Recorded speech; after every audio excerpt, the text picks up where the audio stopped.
Tokony ho modely amin'ny fitondran-tena ny minisitra ao anatin'ny governemanta. Marina ve izany raha ity governemanta ity? Io ny fanontaniana napetraky ny agence capsule miara-miasa amin'ny École TVFM tamin'ny olom-pirenena miisa 400 teto Andrenivohitra.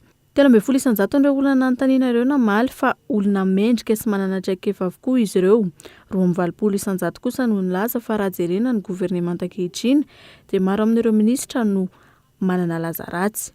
Hita izany amin'ny fitsipahan'ny sindika ny fiverenan'ny minisitra tsy naompy teo aloha na navita tsy fanarahan-dalàna teto amin'ny fireneny. Ankilany, amin'ny maha-olom-boatendry ny minisitra tsy manana fahefana hanaisotra azy ny vahoaka, saingy kosa manana didy goavana amin'ny fifidianana izay ahafahan'ny vahoaka hitsara izay olona manana andraikitra amin'ny fanendrena azy ireo dia ny filoham-pirenena. Fanazavana izay nentiny manam-pahaizana nanaovana fanadihadiana. Izany ny zavatra izany tokony hitarafantsika malagasy ny olona izay vetintsika omena amin'ny vadontsika amin'ny fifidianana manaraka eo. Iza no mitondra vahaolana ho an'ny lafiny amin'ny herinaratra ohatra izany izao anazaka iza no mitondra vahaolana amin'ireo lafiny rehetra manahikana ny Madagasikara eo. Ka raha 500 isanjato ny malagasy mampiasa ny JIRAMA dia tokony ohatra ny 500 isanjato ange izany no ataona azy eo.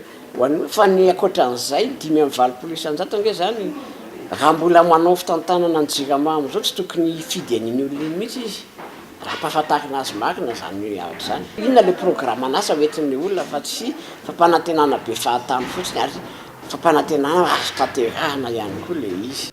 Ankilany mila rafitra manakaiky vahoaka i Madagasikara raha ny fanazavan'ny mpandraharaha sady mpandinika nanaovana fanadihadiana. Fa fantatra ny fanjakantsika fa tsy redevable fa ny problema gasy dia mbola mifidy an'ilay fanjakana mitovy teo ihany. Tsika zao samy nahita hoe na Andriamatoa Marc Ravalomanana na Andriamatoa JUILLET na ny président amin'izao fotoana izao samy mahita ngeraka Madagasikara fa miaratsy ny lalana n'aiza misy anazy. Tsy any amin'ilay redevabilité mihitsy ny problème fa any amin'ilay gasy mifidy. Donc zany tokony hoe le système atsika mihitsy mila amboarina mba hoe le fanjakana de proximité.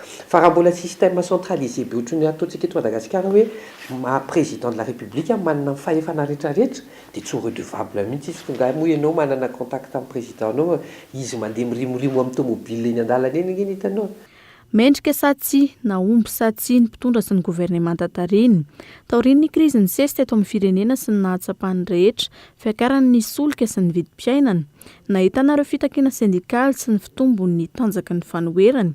Mpisehatra maro no efa nanamafy fa any amin'ny fifidianana no ahafahan'ny vahoaka hitsara mitondra eto amin'ny firenena ka hametraka izay heveriny fa hitondra fampandrosoana marina.